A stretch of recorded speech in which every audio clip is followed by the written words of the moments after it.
We're sitting this morning with Professor Andreas van Wyk. He's the chairperson of Stellenbosch 360, the tourism section of Stellenbosch, and he's also the previous Vice Chancellor and Rector of the University of Stellenbosch. And we're just going to ask him a few questions to just get behind his Stellenbosch story. So, Professor van Wyk, thank you so much for joining us. It's a pleasure. One of the first things that we just like to find out is how has your journey brought you to Stellenbosch? Well, I came from the north, from what used to be the Transvaal, and I came to Stellenbosch as a student because it was an excellent law faculty, and I wanted to do law, but it was love at first sight. And I spent my 5 years here, being in love with the town all the time, and there were a few girls as well, of course.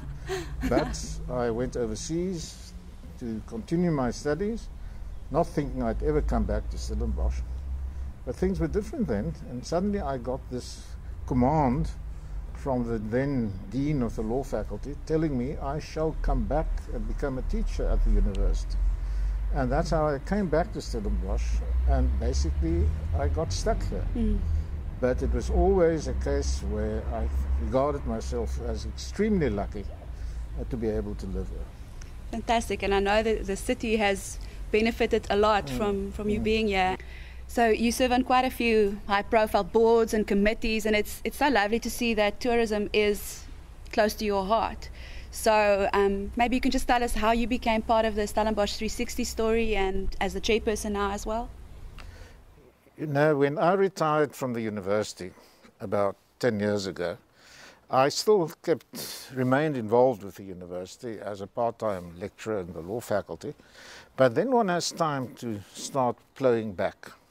And I've always felt very strongly that this country and this town have been very good to me. And that means that I cannot just sit back and enjoy what I've built up, but that I have to get involved again with country and with this town. And the town has meant that I have served on a number of old age homes boards, for example. I've served on the museums board, and I also got involved with Stellenbosch 360. How I got involved there was quite fortuitous, really. The tourism organization, as it was then called, had a crisis. The CEO had left, things were a bit mixed up, and they were looking for somebody with a legal background to start helping to get things back on their feet. And that's how I became involved, and we really developed a totally new concept, Stellenbosch 360. And if you had to think about what inspires you about Stellenbosch and what makes Stellenbosch unique, and why do you think people need to make it a priority destination when they visit South Africa? Wel, wat betreft die eerste aspek, daar is natuurlijk die vanzelfsprekendhede. Daar is die prachtige omgewing, die berge, die dorpse historiese gebouwe, maar in die algemeen is daar vir my net om nou studententaal te gebruik, 'n vibe in Stellenbosch. Wat 'n kombinasie, gevolg van 'n kombinasie van hierdie faktore is. Ek was altyd mal oor die studente. Enige studentedorp het 'n besondere atmosfeer. En dit gee so 'n besondere kleur en gevoel aan Stellenbosch. Maar daar is al die ander aspekte natuurlik, en die belangrikste is dat die geskiedenis van Stellenbosch het 'n sekere manier van leef en 'n sekere manier om saam te lewe tot gevolg gehad. Is 'n gemoedelike dorp, Stellenbosch. Ek weet mense wat van buite af kom, die sogenaamde inkommers, beweer partykeer dat dit 'n bietjie 'n geslote dorp is. Ek dink nie dis die geval nie. Ek het hoeveel vriende wat van elders af hier na toe getrek het. Stellenbosch het 'n baie gewilde aftreeplek geword byvoorbeeld.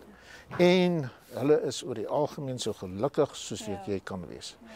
So if you're a visitor from elsewhere, first of all, you can come here with different motives. You may want to settle, which I think is a superb place to settle in, because it offers all the cultural and sporting activities which you expect from a university town. Yeah. So there's a huge offering of things to do and things to go to, whether you're young or old. And I think in this respect, it's unique in South Africa. Yeah.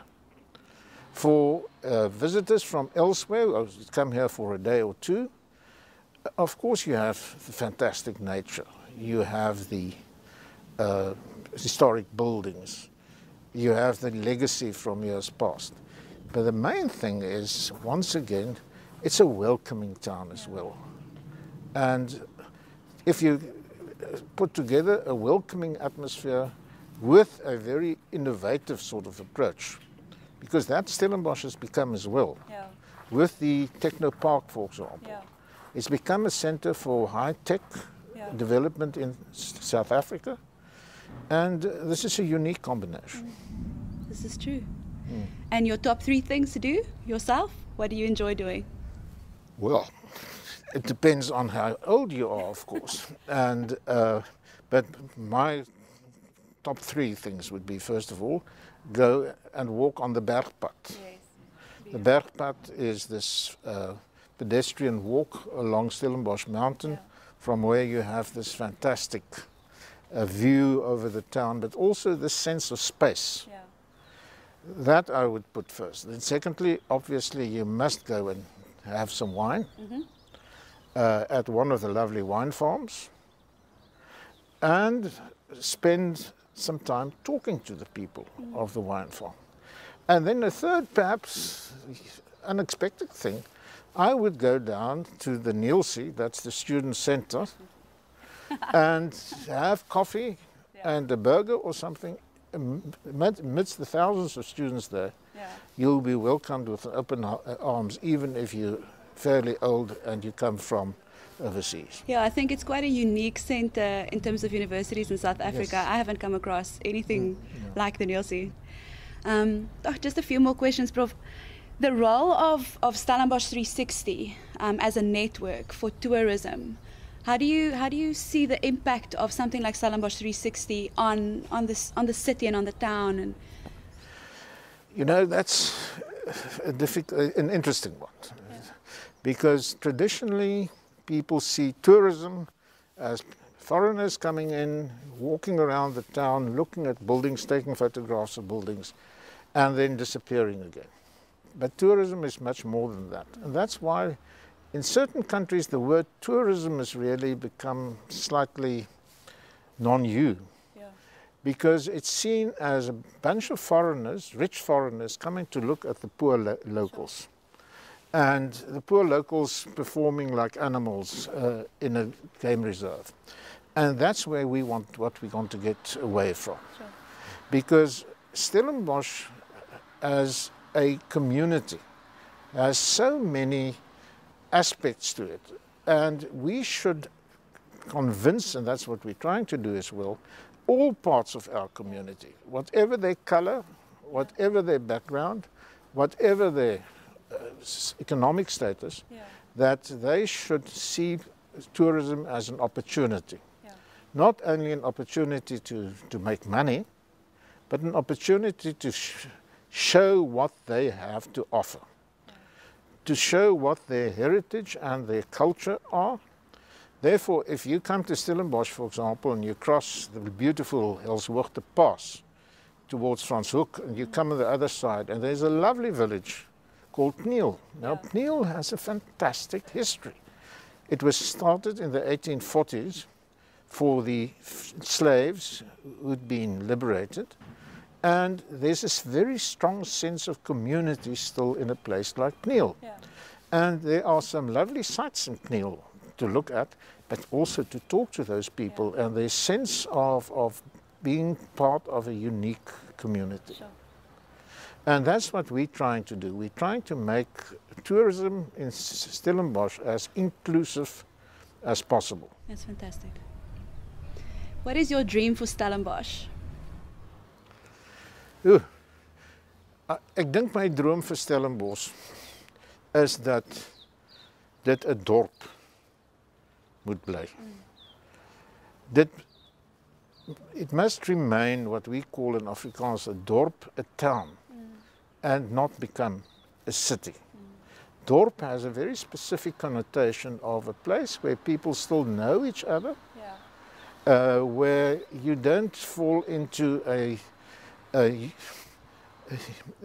anonymous sort of suburbia. Stellenbosch has grown a lot, and much of the growth has been positive for the town. But the important thing, as far as I'm concerned, that's my dream, that we must retain a sense of community, which means that you feel you belong in Stellenbosch. Very good. Thank you so much, Prof. Thank you for your time. Thank you for the investment and the things that you've sown into the city. We have all benefited from it. Don't call it a city, it's a town. Herstel. Thank you so much. To read more about Prof Andreas van Wyk and more inspirational people in Stellenbosch, you can go to www.mystellenboschstory.co.za.